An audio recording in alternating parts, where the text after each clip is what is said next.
For those of you who don't know who Vortrox is, why am I kidding? You have to know him to have clicked on this video. Well, he blew up on YouTube by making these videos where he super buffed Robtop levels, and right now being at the 9th level cycles. What I should also mention is that he has decorated a few of those like Stereo Extremeness, which is one of my favorite levels ever, Time Extreme and Cycles X, which is very fine right now. I don't think he's ever gonna decorate the others he made in the past, like Buff on Track, due to some questionable gameplay.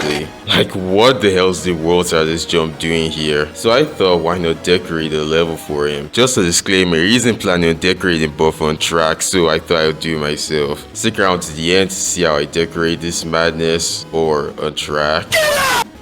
One thing I know before building is to study Vortrox's other levels like Stereo Extremeness and Cycles X. I don't think Time Extreme would be a good inspiration for reasons you already know. The first parts of both Stereo Extremeness and Cycles X built by Gibson and Devilmine look similar. They don't use a complex block design and they aren't too flashy, but they still look pretty epic though. So yeah, that's what I'm gonna try to achieve. I'm also gonna try to make Buff on Track look like the original Impossible level. So straight to work, I got a copy, and of course I kind of imagined how things would look like, so I went straight to replacing every single block with this black blank block you can change the color of. After I did that for the first club step once, I immediately thought of spike design. Well, actually I'll be using 4 different simple spike designs. That would be randomly spread throughout the level, so I did that. For the slabs, well, I just used these Electroman Adventures blocks. These are probably one of the few ancient blocks I see creators use in this period. If you are this far into the video, I don't even need to say I need help getting to 3,000 subscribers. So yeah, you can, if you're familiar with the level Back on Dash, which was the first ever event level, I thought I'll take some inspiration from it since, well, this is Back on Track. And yeah, this being a Back on Track remix is actually perfect for this. But so I tried setting up, and due to me not being so good with triggers and maybe lack of brain, this took forever. Also, I tried making sure it was aligned properly, making the speed and smoothness right. But hey, I eventually accomplished it, but unfortunately this didn't have a happy ending. The whole system just had a bug which I couldn't fix, so I decided to leave it for later, or never. So yeah, that's the block design almost done. I thought I'd head over to the air deco for a bit. I just made use of glow objects to create these star-like thingies from this part in Stereo Extremeness. Even made them multiple shades of purple and pink. Oh, and I area triggered every single spike except the impossible jump, which I might or might not get to later. So yeah, they have this smooth animation where they just sprout up for a bit when you come close to them. I had to study Gibson this part in Stereo Extremeness once again for more inspiration. I then realized that there was maybe a bit too much going on at the beginning, and I mean in a terrible way.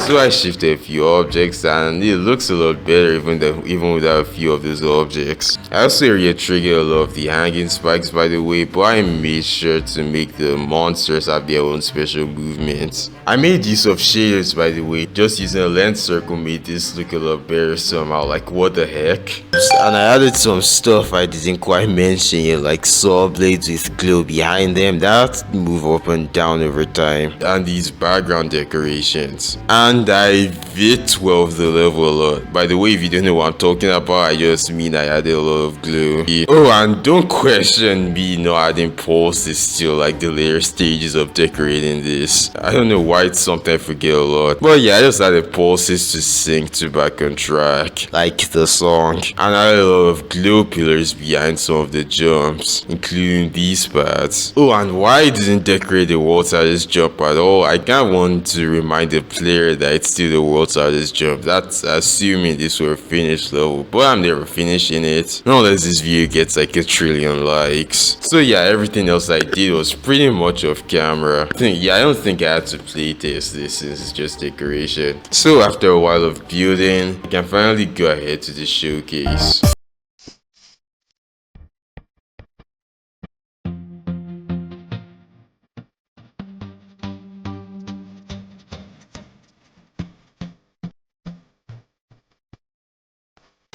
If you stick around to the end of this, well, I just want to say thank you first of all. This video took kind of a while to make because I had other stuff going on in my life. So here are a few videos I want you to watch and have a good one.